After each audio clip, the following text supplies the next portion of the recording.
Hey guys, welcome back to my channel. I have a fun project for you guys today. Did you ever think that you wanted to use one of your dies to stencil and then you realize it's not a stencil? Okay, that sounds ridiculous, but I find that ever since I got this new heart panel die from Kat Scrappiness, I keep thinking, oh, I want to grab that stencil that I have, but it's a die.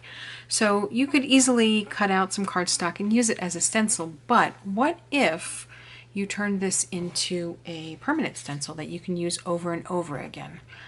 Voila! I made myself a stencil using the heart panel die. So the other day I was on the internet and I came across these stencil sheets, these full sheet of stencil material. It's like a thick acetate, but it's not clear. And I thought, I could make my own stencil. I don't have to make it out of cardstock and throw it away. So that's just what I did. I bought the stencil material and I literally took my die, I put the stencil, put it on the stencil paper and ran it through my die cut machine and made my own stencil. So the nice thing is now I can take the stencil and I can stick it in the pocket with my die so they're in the same place, and now I have the option of using a die or a stencil. I'm sorry, a die or a stencil. I said that right. So let me show you the card that I went ahead and made with this. This is how it came out once it was stenciled. This is so pretty. I just love how this looks, and now I don't have to be sad that I don't have that stencil anymore. So what I did was, just like you would use any stencil, went ahead and took my purple tape, taped it down to my paper, and you could use pixie spray, you can use whatever system you like to hold stencils down. I'm just doing it this way because this is obviously a small stencil and it's going to be very quick to do some ink blending. I'm going to take my rainbow colors that I love, Candied Apple. These foams are pretty saturated, so I'm thinking we could just wing it here with whatever is on the foam. I've got my carved pumpkin. Next one I used is squeezed lemonade.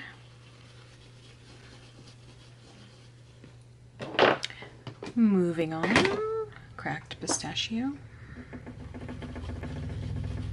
with some blueprint sketch in there. Obviously I've got a contaminated foam, but that's okay because we're going to use blueprint sketched next. Oh my god, I love that color. And the next one is going to be Wilted Violet to finish off the bottom. Ooh, I can't wait to peel this off and show you guys how it looks.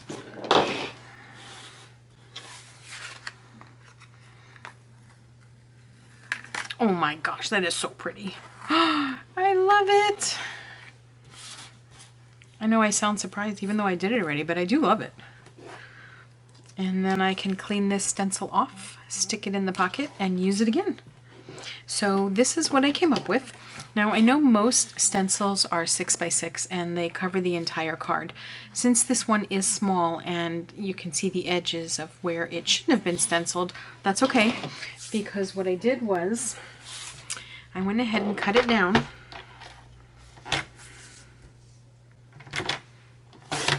so that it had a clean edge.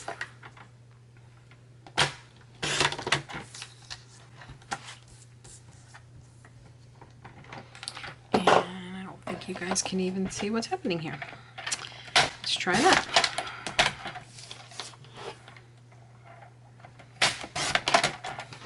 And actually on this side I'm going to cut it a little bit more just so that it goes through some of the hearts.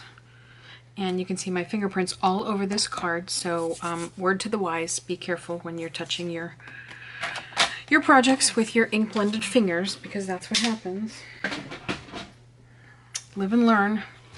What I did then was, so that it would have some contrast, I took the panel and I laid it against a piece of black cardstock so that it would pop out. And then the card that I used it on uses a sentiment from the Kat Scrappiness Say It With Hearts stamp set. So I stamped out Happy Valentine's Day, and I stamped it onto one of the stitched edge rectangle dies, the largest one. So this die is from this die set. So I stamped Happy Valentine's Day, and I also backed this with black paper just so that it would stand out just like the panel. And I have a plain white regular A2 card base. And I also did some dry embossing on a sheet to go on the front of the card. I think that embossing just makes everything pop more on a card. I love that look. So I'm going to go ahead and put my embossed panel on top of the card.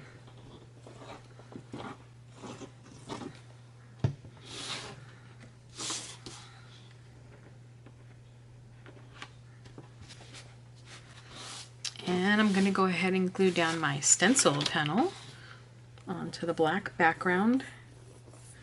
You guys, do you know how many possibilities there are? I've already gone and grabbed a bunch of my dies from my stash of ones that I want to make stencils out of. It just, you know, you talk about using your supplies in ways that you didn't expect, or extending the life of your supplies, getting more bang for your buck, however you want to say it. It just opens up so many possibilities.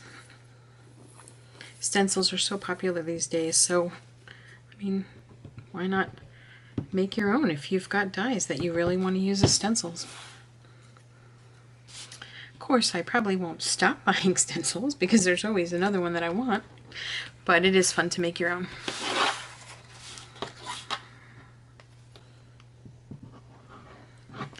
Okay, and the sentiment. I love this sentiment. The font is just so, it's simple, but it's classic. And I think I'm going to pop this sentiment up. I usually like when the sentiments are popped up, just to give a little more dimension to the card. So, foam tape.